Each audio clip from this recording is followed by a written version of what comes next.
Hello, hello mga abe ko. Good morning po sa inyo. By the way, ang tagal-tagal ko nang hindi nakapag-video or nakapag-upload ng ating mga videos. Siguro more than 2 months, ganon. Since nung nag-upload ako ng video. Pero ito, naisipan ko or na-miss ko, ganon yung exact word. Na-miss kong gumawa ng mag-upload ng mga videos na ginagawa ko.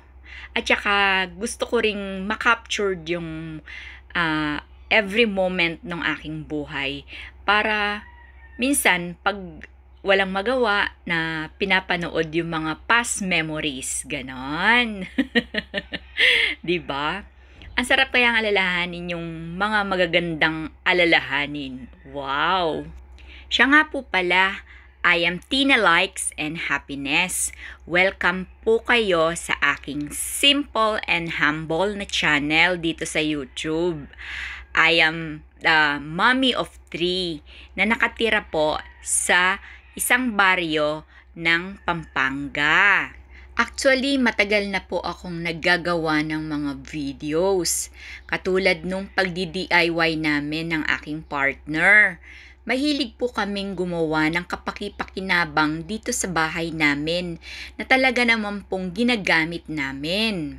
Try po ninyong i-check yung aking mga past videos about sa pagdi-DIY.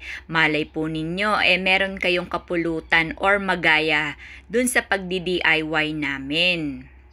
Ang aming papa kasi mahilig magkutkot. Hindi matigil pag walang ginagawa dito sa bahay. Siya yung jack of all trades namin. Mahilig siyang maggagawa kung ano-ano. Madalas yung aking mga ideas na gustong ipagawa dito sa bahay, imbis na ipagawa sa professional na manggagawa, kami na lang ang gumagawa at siya na lang din ang nagdi-DIY. Nagtutulungan kami para hindi na magbayad sa iba. Madalas yung mga patapon naming gamit, nire-restoration lang namin or nire-repair namin. Tapos, bigla na lang magbabago dahil sa pagdi-DIY namin. Nagmumukhang bago siya ulit. O diba, nakatipid ang abe ninyo. Minsan, gagawa ako ng collection video about sa pagdi-DIY namin sa mga gamit na nagawa na namin or dito sa mga parte ng bawat sulok dito sa bahay namin na ginawa namin na kami lang ang mga gumawa. Ang laki kayang tulong or katipiran lalo na kapag marunong ang ating partner. Imbis na maglabas ka ng pera na ibabayad sa professional, kami-kami na lang ang gumagawa, di ba? By the way, saan na napunta yung aking kwento? Ang layo na natin. Ayan, tapos ko nang kolektahin yung mga nilabhan ko kahapon. Baka kasi mausukan pa. Kasi si Papa magpapainit ng tubig na gagamitin niya sa pagkatay ng manok. Ayan, dyan kami nagsalang ng gagamiting mainit na tubig. Para makatipid na rin sa gaas, diba? Meron naman panggatong. Ayan pala yung bagong harvest ni Papa na luya. Gusto ko kasi maraming luya ang ilalagay ko dun sa iluluto ko. Kaya pina-harvest ko siya. Just imagine, isang timba pa lang yan yung pinagkuhanan niya. What more kung anihin na namin lahat yun, diba? Ang dami nun.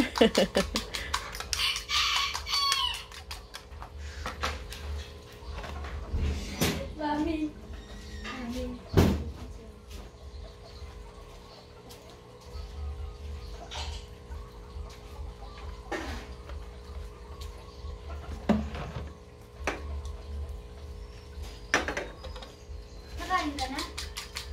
Na? Yan siya.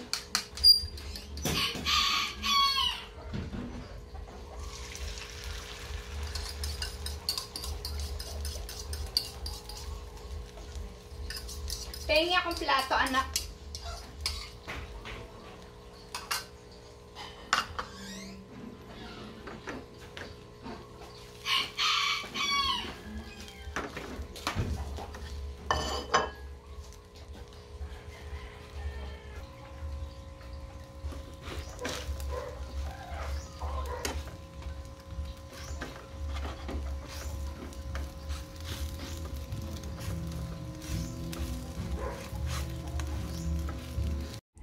Nagluto po ako dito ng scrambled egg para sa aming almusal. Itlog po ng mga manok namin na alaga yan. O, tipid na naman si abe ko, di ba? May natira din po kaming gulay sa kagabi, kaya yun na lang po ang uulamin namin para sa aming almusal. Si Simon, fried chicken yung uulamin niya. Yung natira niya kahapon sa my birthday. Ginanap doon sa McDonald's. Bali, in-invite kami. May natira si Simon dun sa kanyang part na pagkain. Inuwi na lang niya. Kaya ngayon, yan yung ulam niya. Yung gulay na ulam po namin ay leftover sa ulam kagabi na hinarvest po namin sa aming munting hardin. Yung ampalaya, yung native po na ampalaya, sitaw, okra, talong, isang bungkus na talbos at saka yung pechay. O di ba? Sesela na kamo. Ayan po pala yung mga lalaking manok namin na alaga namin. Sabi ko katayin na para may pang-ulam, hindi naman sila nagbibigay ng pang-itlog, di ba?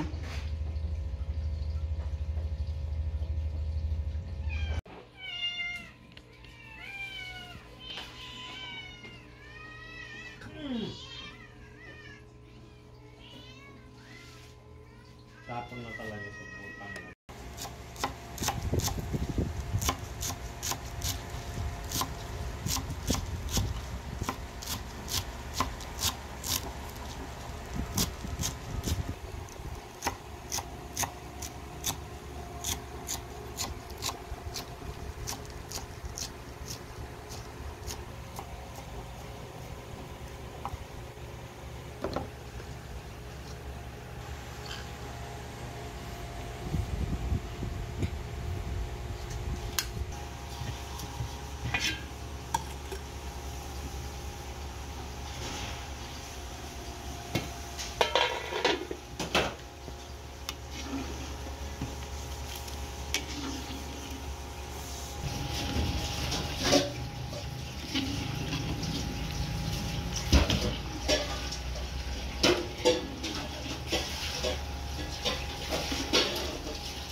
Nyama na, ave.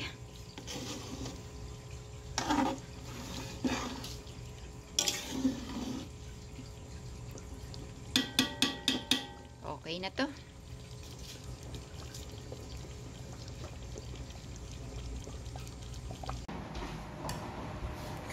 Lega.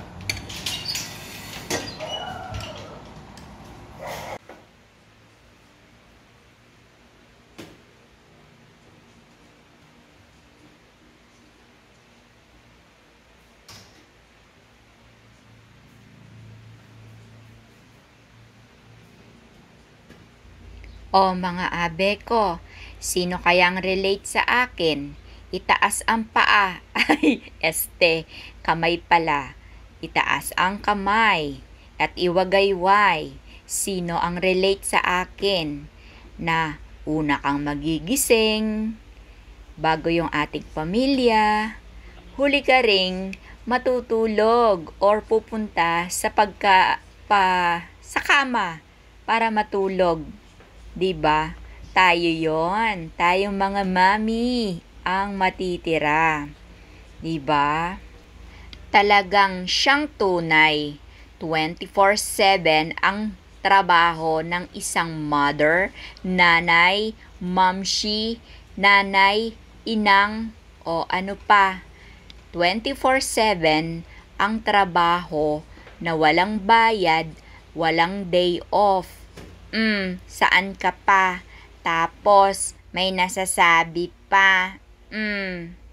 Ito pala yung uniform ni Simon. High school na siya. Gusto ko kasi, pag linggo na ng gabi, dun ko pa planchain na lahat yung pang isang lingguhan niyang damit.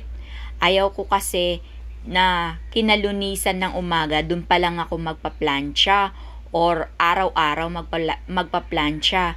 Very hassle sa akin yon. Parang ang gulo-gulo ng aking buong isang linggo. Kaya gusto ko isang linggo planchado lahat yan. O, di ba? That's all for today's video. See you on the next one. This is Tina Likes and Happiness. Mga abe ko. Bye!